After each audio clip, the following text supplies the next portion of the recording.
दोस्तों, जरा सोचिए, एक आदमी जिसने अपनी पत्नी को भरी अदालत में चरित्रहीन कहकर तलाक दे दिया हो। एक आदमी जिसने अपने घमंड में अपना घर खुद अपने हाथों से तोड़ दिया हो और 1 साल बाद उसी तलाकशुदा पत्नी का फ़ोन आए, "मुझे तुम्हें कुछ दिखाना है, बस एक बार आ जाओ।" तो दोस्तों सोचिए, उस आदमी के दिल पर क्या गुजरी होगी? वो जाएगा या नहीं जाएगा? और अगर गया, तो वहाँ ऐसा क्या होगा जो उसकी पूरी जिंदगी हिलाकर रख देगा? दोस्तों, ये कहानी अहंकार की, शक की और उस सच की है जो एक मर्द के पैरों तले जमीन खींच लेता है। ये कहानी है उस औरत की जिसने टूटकर भी ना सिर्फ खुद को संभाला, बल्कि उसकी सबसे बड़ी देखभाल की जिम्मेदारी उठाई, जिसे उसके अपने सगे ने सड़क पर छोड़ दिया था। मैं हूं सिलिंदर और आप देख रहे हैं कहानियाना।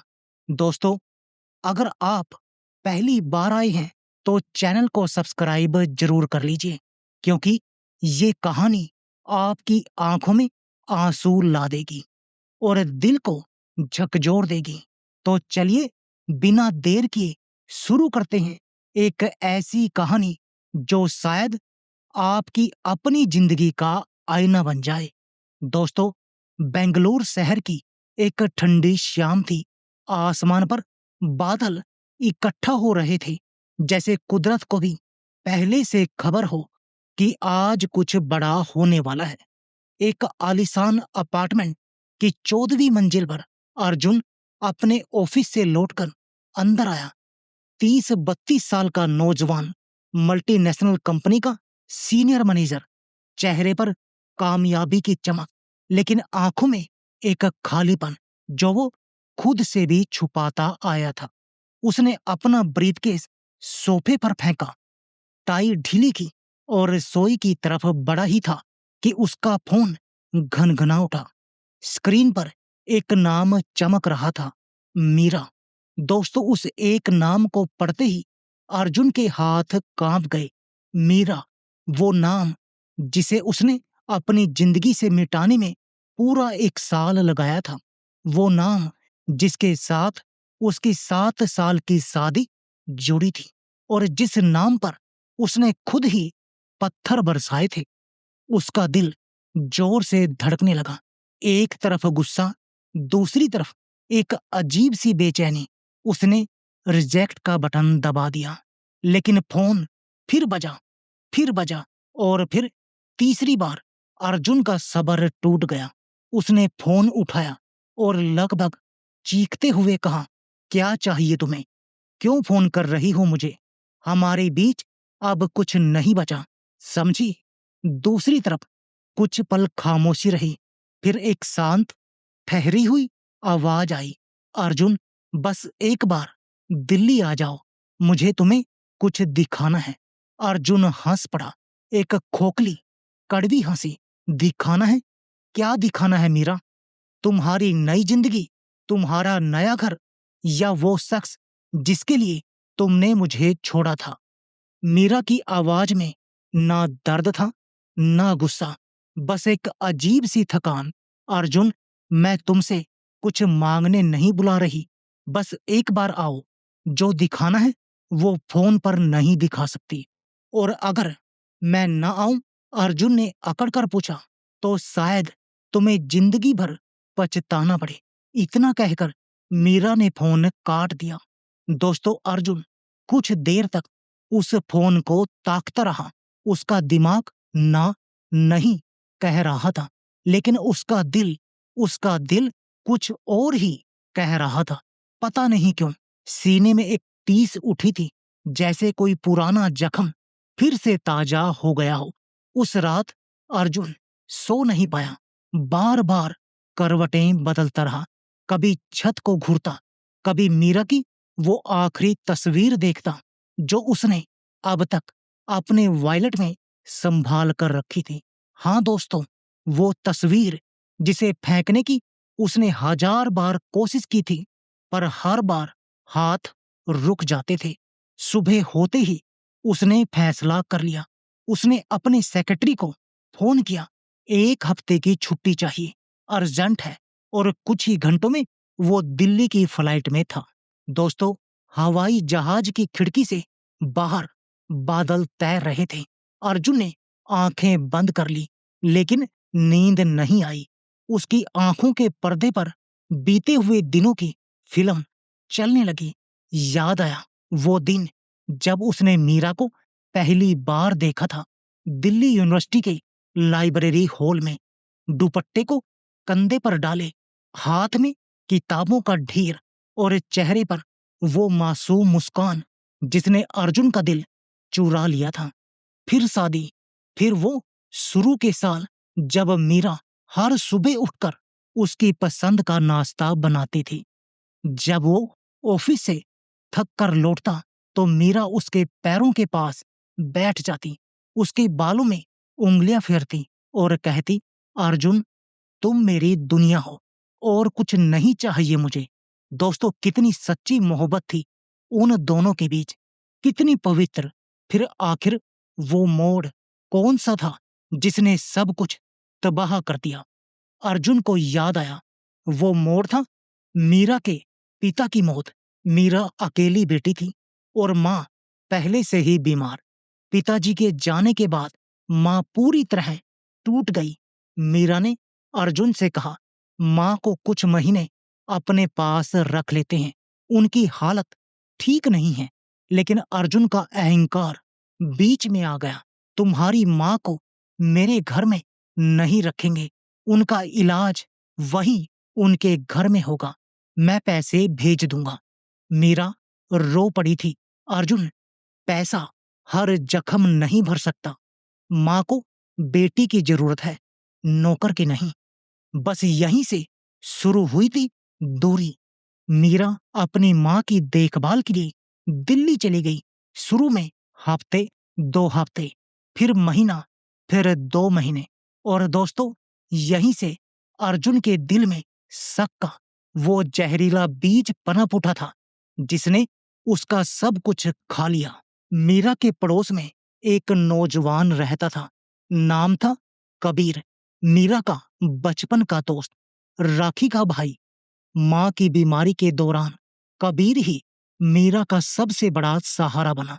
डॉक्टर के पास ले जाना, दवाइयां लाना, रात बेरात की इमरजेंसी संभालना, सब कबीर करता। लेकिन अर्जुन को यही बात अंदर ही अंदर खाई जा रही थी। फोन पर मीरा कबीर का जिक्र करती तो अर्जुन का गुस्सा 7वें आसमान पर पहुंच जाता। क्यों? तुम्हारा पति मर गया है क्या, जो हर काम के लिए वो कबीर तैयार बैठा रहता है? अर्जुन, वो मेरा भाई जैसा है, प्लीज ऐसी बातें मत करो। भाई? भाई की भी अपनी हदें होती है मीरा, और तुम्हारी हदें कब की पार हो चुकी हैं। दोस्तों, शब्द शब्द कितने जहरीले होते हैं, ये अर्जुन को आज पता चल रहा था। उन्हीं शब्दों ने एक दिन एक हंसते खेलते घर को कब्रिस्तान में बदल दिया था। जहाज की एक हल्की सी हिचकोले से अर्जुन की आंखें खुल गई। अनाउंसमेंट हो रही थी, लेडीज एंड जेंटलमैन, हम कुछ ही देर में दिल्ली एयरपोर्ट पर लैंड करने वाले हैं। दोस्तों, दिल्ली की मिट्टी की महक अर्जुन ने 7 साल बाद उसे महसूस किया। एयरपोर्ट से बाहर निकलते ही उसने एक कैब बुक की। मीरा ने एक पता भेजा था, कोई नया पता जो उसके लिए बिल्कुल अनजान था। कैब में बैठते बैठते अर्जुन के मन में 1000 ख्याल आ रहे थे। मीरा कैसी दिखती होगी? अब क्या वो दुबली हो गई होगी या मोटी? क्या उसकी आंखों के नीचे काले घेरे होंगे? क्या उसकी मुस्कान वैसी ही होगी या वो भी अब बेजान हो चुकी होगी? और कबीर, क्या कबीर अब भी उसकी जिंदगी में है? क्या उसने कबीर से शादी कर ली? ये आखिरी सवाल सोचते ही अर्जुन का दिल फिर से जलने लगा। उसने अपनी मुठियां भींच ली। अगर ये निकला तो मैं लेकिन फिर खुद ही रुक गया। अब वो उसका कुछ नहीं था, तलाक हो चुका था। वो जिसके साथ भी रहे, उसका अधिकार था। कैब एक शांत, साफ-सुथरी कॉलोनी में मुड़ी। पेड़ों की लंबी कतार, छोटे-छोटे प्यारे घर और हवा में किसी फूल की मीठी खुशबू। ड्राइवर ने एक 3 मंजिला सफेद नीले रंग के बड़े घर के सामने गाड़ी रोकी। साहब, ये रहा आपका पता। अर्जुन ने नजर उठाई और उसकी आंखें खुली की खुली रह गई। घर के मेन गेट के ऊपर एक चमकता हुआ बोर्ड लगा था, मिराज होम किचन। माँ जैसा खाना, घर जैसी मोहब्बत। अर्जुन के होश उड़ गए। ये क्या? ये कैसा घर है? ये कौन सी मीरा है? उसने बेल बजाई। कुछ देर बाद एक छोटी सी लड़की, जो शायद 10-12 साल की रही होगी, गेट खोलकर मुस्कुराई। जी आइए, मीरा दीदी ने आपका इंतजार बोला है। अर्जुन को एक झटका लगा। दीदी, कौन है ये लड़की? वो धीरे धीरे अंदर दाखिल हुआ। दोस्तों, अंदर का दृश्य देखकर अर्जुन के कदम वहीं रुक गए। विशाल हॉल को एक प्रोफेशनल किचन में बदला गया था। 20 के करीब महिलाएं, कोई सब्जी काट रही थी, कोई आटा गूंद रही थी, कोई टिफिन पैक कर रही थी। हर तरफ मसालों की महक, हल्की हल्की हंसी और काम का एक सुरताल वाला शोर। एक दीवार पर बड़े बड़े अक्षरों में लिखा था, यहाँ हर औरत की अपनी पहचान है। अर्जुन की आंखें भर आई। उसने कभी सोचा भी नहीं था कि वो मीरा, जो कभी अकेले मार्केट जाने से डरती थी, आज इतनी बड़ी जगह संभाल रही होगी। तभी एक आवाज आई, ज्योति बेटा, दाल में नमक देख लेना। और सुमित्रा दीदी, टिफिन के ढक्कन ठीक से बंद करो, पिछली बार शिकायत आई थी। अर्जुन ने पलट कर देखा और दोस्तों, उसकी सांसें थम गई। सामने मीरा खड़ी थी। हल्के हरे रंग की सूती साड़ी, ऊपर सफेद एप्रन, बालों में एक साधारण सा जोड़ा और चेहरे पर वो रौनक जो अर्जुन ने आखिरी बार उनकी शादी के पहले साल में देखी थी। मीरा पहले से ज्यादा सुंदर लग रही थी।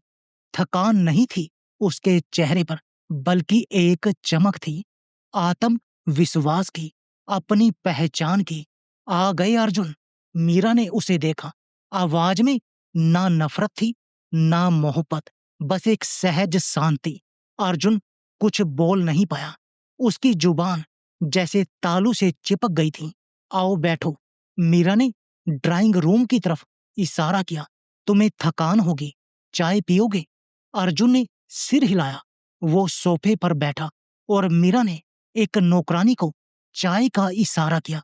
कुछ पलों की खामोशी के बाद अर्जुन ने हिम्मत जुटाई। मीरा, ये कब हुआ? मीरा हल्के से मुस्कुराई। तलाक के बाद।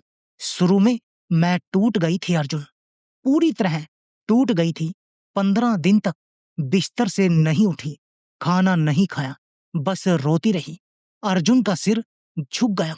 फिर एक दिन माँ ने मेरा हाथ पकड़ा, बोली, मीरा, अगर तुम यूं ही पड़ी रहोगी तो उस इंसान को क्या जवाब दोगी जिसने तुम्हें चरित्रहीन कहा था? तुम्हें उठना होगा, अपने लिए नहीं तो मेरे लिए। मीरा की आवाज हल्की कांपी, फिर संभल गई। बस उसी दिन मैंने तय किया, अर्जुन, मैं रोऊंगी नहीं, मैं हारूंगी नहीं।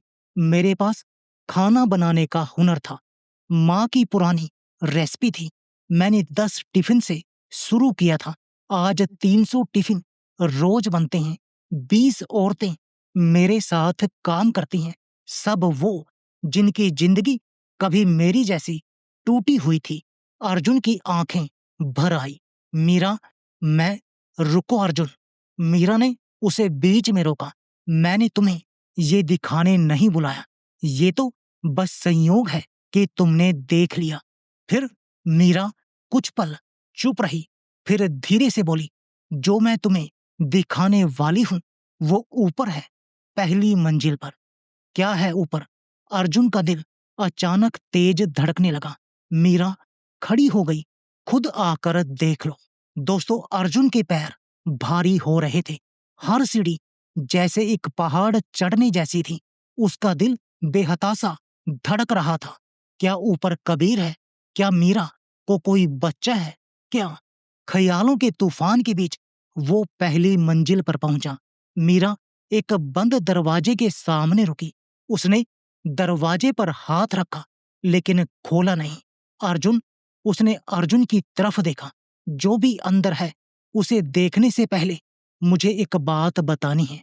क्या अपनी माँ से आखिरी बार कब बात की थी तुमने? ये सवाल अर्जुन को एक तीर की तरह लगा।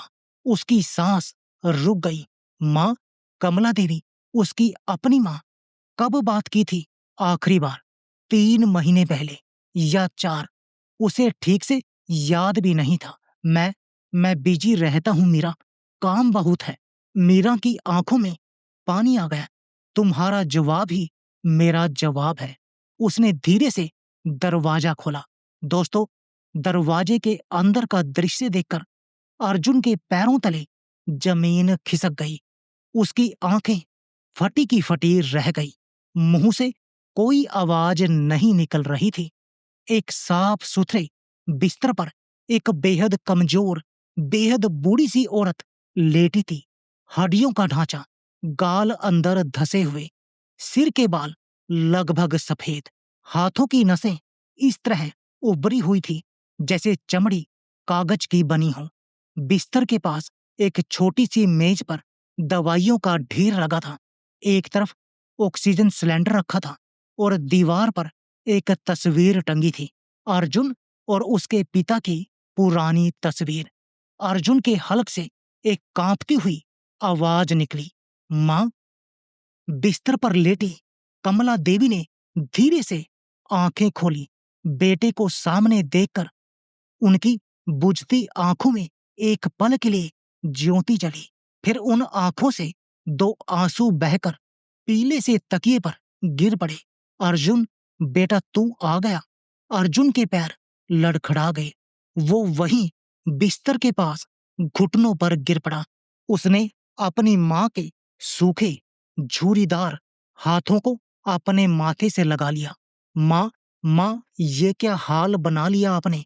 आप तो भैया के पास थी ना, बड़े भैया के पास। आप यहाँ मीरा के पास कैसे? कमला देवी कुछ कह नहीं पाई। बस उनकी आंखों से आंसू बहते रहे। अर्जुन ने पलटकर मीरा की तरफ देखा। मीरा दरवाजे पर खड़ी थी। उसकी आंखें भी भीगी थी। मीरा, ये क्या है? मां यहाँ कैसे? बताओ मुझे। मीरा ने एक लंबी सांस ली। बैठो अर्जुन, माँ जी से पूछ लो, उन्हीं की जुबानी सुनो। दोस्तों, कमला देवी ने अर्जुन के सिर पर हाथ रखा। एक माँ का वो हाथ जो कांप रहा था, लेकिन उसमें अब भी वही प्यार था। बेटा अर्जुन, जब तेरा तलाक हुआ, तेरे पिता का देहांत हुए 2 साल हो चुके थे। तू बेंगलुरु चला गया। मैं अकेली रह गई गांव के घर में। तुझे तो याद भी नहीं रहा होगा कि तेरी माँ कहाँ है, कैसे है। अर्जुन का सिर शर्म से और झुक गया। फिर तेरे बड़े भैया रमेश ने कहा, माँ, अब आप अकेली कैसे रहोगी? चलिए मेरे साथ शहर में। मैंने सोचा, चलो एक बेटा तो है जो मुझे अपना समझता है। मैं अपना घर, अपना खेत, अपनी सारी जमा पूंजी समेट कर रमेश के पास चली गई। शुरू के 2 महीने ठीक रहे बेटा। फिर धीरे धीरे तेरी भाभी की आंखें बदलने लगी। माँ इतना नमक खाती है। माँ की दवाइयों का बहुत खर्चा है। माँ की वजह से बच्चों का पढ़ाई में मन नहीं लगता। रोज कोई ना कोई बात। कमला देवी की आवाज कांपने लगी। और तेरा भैया, वो जो कभी मेरी गोद में सिर रखकर सोता था, वो चुप रहता था बेटा। एक शब्द भी नहीं बोलता था अपनी बीवी से। अर्जुन की आंखों से अब बाढ़ की तरह आंसू बह रहे थे। एक दिन, दोस्तों, ये बात मेरे कलेजे से कभी नहीं निकलेगी। एक दिन तेरे भैया ने कहा, माँ चलिए आज मेला घुमा लाते हैं। बहुत दिन हो गए, आप कहीं गई नहीं। मैं इतनी खुश हुई बेटा, इतनी खुश। मैंने अपनी सबसे अच्छी साड़ी पहनी। गाड़ी एक सुनसान सड़क पर मुड़ी। एक बड़े से पुराने हाल के सामने रुकी। तेरा भैया मेरा हाथ पकड़कर अंदर ले गया। वहां बहुत सारे बूढ़े बूढ़ी लोग थे। मैं समझ नहीं पाई। फिर तेरे भैया ने ऑफिस में जाकर कुछ कागजात साइन किए और मुझसे कहा, माँ, अब से आप यहीं रहेंगी। ये वृद्धा आश्रम है। मैं कभी कभी आ जाया करूंगा। अर्जुन के मुंह से एक चीख सी निकली, माँ, भैया ने आपको वृद्धाश्रम में छोड़ दिया। कमला देवी ने धीरे से सिर हिलाया। उनकी आंखें खाली थी, जैसे उस दर्द को बयान करते करते सूख गई हूं। मैं रोई बेटा, तेरे भैया के पैर पकड़े, कहा, बेटा, मुझे यहां मत छोड़। मैं अपने गांव वापिस चली जाऊंगी। लेकिन उसने एक बार भी पलटकर नहीं देखा, एक बार भी नहीं। वहां 6 महीने मैंने काटे अर्जुन, 6 महीने। सूखी रोटी, ठंडी दाल, गंदे बिस्तर। कई बार तो पीने का पानी भी नहीं मिलता था। तेरे भैया ने एक बार भी खबर नहीं ली। मैंने हिम्मत करके तुझे फोन लगाने की कोशिश की। एक रात आश्रम के एक नौजवान कर्मचारी ने मुझ पर तरस खाकर अपना फोन दिया। मैंने तेरा नंबर मिलाया, एक नहीं 7 बार मिलाया। 3 बार तेरा फोन बिजी मिला, 2 बार उठा ही नहीं, 2 बार तूने उठाकर अभी मीटिंग में हूं कहकर काट दिया। अर्जुन को याद आया, हाँ, याद आया, कुछ अनजान नंबरों से कॉल आती थी उन दिनों, और वो हर बार सोचता कोई स्पैम कॉल होगी और काट देता था। दोस्तों सोची जरा, एक माँ जिसने उस बेटे को 9 महीने पेट में रखा, 20 साल तक पाला, उसकी हर तकलीफ अपने ऊपर ले ली। उसी बेटे ने अपनी माँ को स्पैम कॉल समझकर काट दिया था। फिर एक रात कमला देवी आगे बोली, मैंने तय किया कि अब और नहीं। मैं रात के अंधेरे में आश्रम की दीवार फांदकर भाग निकली। सड़कों पर भटकती रही। 3 दिन तक भूखी रही। एक मंदिर की सीढ़ियों पर बैठ गई थी। सोचा था यहीं प्राण त्याग दूंगी। और तब तब मीरा ने मुझे देखा। मीरा ने आगे बात उठाई। उसकी आवाज धीमी थी, लेकिन हर शब्द में एक सच्चाई। अर्जुन, उस दिन मैं प्रसाद चढ़ाने मंदिर गई थी। निकलते वक्त मेरी नजर एक बूढ़ी औरत पर पड़ी, जो भिखारियों के साथ बैठी थी। फटी साड़ी, बिखरे बाल, चेहरा धूल से ढका हुआ। मैं आगे बढ़ गई, लेकिन कुछ कदम चलकर मेरे पैर रुक गए। पता नहीं क्यों। मैं वापिस मुड़ी, पास जाकर देखा और मेरे होश उड़ गए। ये माँ जी थी। मीरा की आंखें भर आई। अर्जुन, मैं फूट फूट कर रो पड़ी। जिस माँ ने मुझे शादी के दिनों में अपनी बहू नहीं, बेटी की तरह पाला था, वो आज सड़क पर थी। मैंने उन्हें वहीं से उठाया, गोद में बच्चे की तरह उठाया, टैक्सी में बिठाया और सीधे अपने घर ले आई। उस दिन से ये कमरा माँ जी का है। अर्जुन, उनकी हर दवाई, हर डॉक्टर, हर जरूरत सब मेरी जिम्मेदारी है। और कबीर, हाँ वही कबीर जिस पर तुमने इल्जाम लगाए थे, वो आज भी माँ जी की हर रात की दवाई लाकर देता है। अपनी सगी माँ की तरह सेवा करता है। अर्जुन के दिल में जैसे कोई 1000 खंजर एक साथ चुभ गई हों। वो जो हर बात पर शक करता था, वो जिसने मीरा को चरित्रहीन कहा था, आज उसी मीरा ने उसकी अपनी माँ को सड़क से उठाया था। और वो कबीर जिसे उसने अपना दुश्मन समझा था, वो आज भी एक भाई की तरह उसकी माँ का सहारा बना हुआ था। अर्जुन फूट फूट कर रो पड़ा। बिस्तर पर अपनी माँ के पैर पकड़कर रोने लगा। माँ, मुझे माफ कर दो माँ। मैं मैं तेरा बेटा कहलाने लायक नहीं हूं। मुझे माफ कर दो। कमला देवी ने धीरे से उसके सिर पर हाथ फेरा। बेटा, माँ कभी अपने बच्चे से नाराज नहीं होती। पर हाँ, एक बात बताऊंगी, गलती तुम्हारी नहीं, मेरी है। मैंने तुम दोनों भाइयों को बेटा बनाने की कोशिश की, इंसान बनाना भूल गई। ये शब्द अर्जुन की आत्मा को चीर कर निकल गए। उसने पलटकर मीरा की तरफ देखा। वो हाथ जोड़कर उसके सामने खड़ा हो गया। मीरा, मैंने तुम्हें जो जख्म दी हैं, उनकी कोई माफी नहीं है। मैं जानता हूं, लेकिन आज तुमने मुझे जो दिखाया, ये दिखाकर तुमने मुझे मारा नहीं, बल्कि एक मरे हुए इंसान को जिंदा कर दिया। तुम तो तुम तो देवी हो मीरा, और मैं जो उस देवी के कदमों की धूल के भी लायक नहीं हूं। दोस्तों, उस रात अर्जुन वापिस होटल नहीं गया। मीरा ने उसे जबरदस्ती मेहमान कमरे में रोक लिया। रात भर अर्जुन अपनी माँ के बिस्तर के पास बैठा रहा, उनके पैर दबाता रहा, उनके माथे को सहलाता रहा। जब वो सो गई, तब भी वो वहीं बैठा रहा, जैसे एक पल भी आंखों से ओझल होने पर वो खो जाएगी। रात के तीसरे पहर, जब चांद खिड़की से अंदर झांक रहा था, अर्जुन धीरे से उठा, बाहर बरामदे में आया, और वहां वहां मीरा खड़ी थी, आसमान को देखती हुई, हाथ में चाय का कप। नींद नहीं आ रही। मीरा ने धीरे से पूछा। अर्जुन ने सिर हिलाया। मीरा, मैं एक बात पूछूं? पूछो। तुमने ये सब क्यों किया? मेरी माँ को क्यों उठाया? तुम्हारा तो कोई फर्ज नहीं था अब। हम तो अब रिश्तेदार भी नहीं हैं।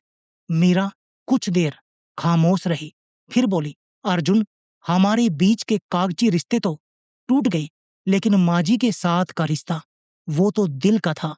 उसने कभी मुझे बहू नहीं समझा, बेटी समझा। मेरी पहली डिलीवरी जब मिसकैरेज में बदली थी, तो 15 रातें मेरे सिरहाने जागकर निकाली थी। उस कर्ज को मैं कैसे भूल जाती? अर्जुन की आंखें फिर भर आई। मीरा, मैं मैं क्या हम? मीरा ने उसकी बात समझ ली। उसने धीरे से कहा, अर्जुन, कुछ बातें जबरदस्ती नहीं होती। जख्म जो तुमने दिए हैं, वो आज भी हरे हैं। मुझे वक्त चाहिए, शायद बहुत वक्त। अर्जुन ने सिर झुका लिया, लेकिन मीरा ने आगे कहा, एक बात मैं जरूर कहूंगी।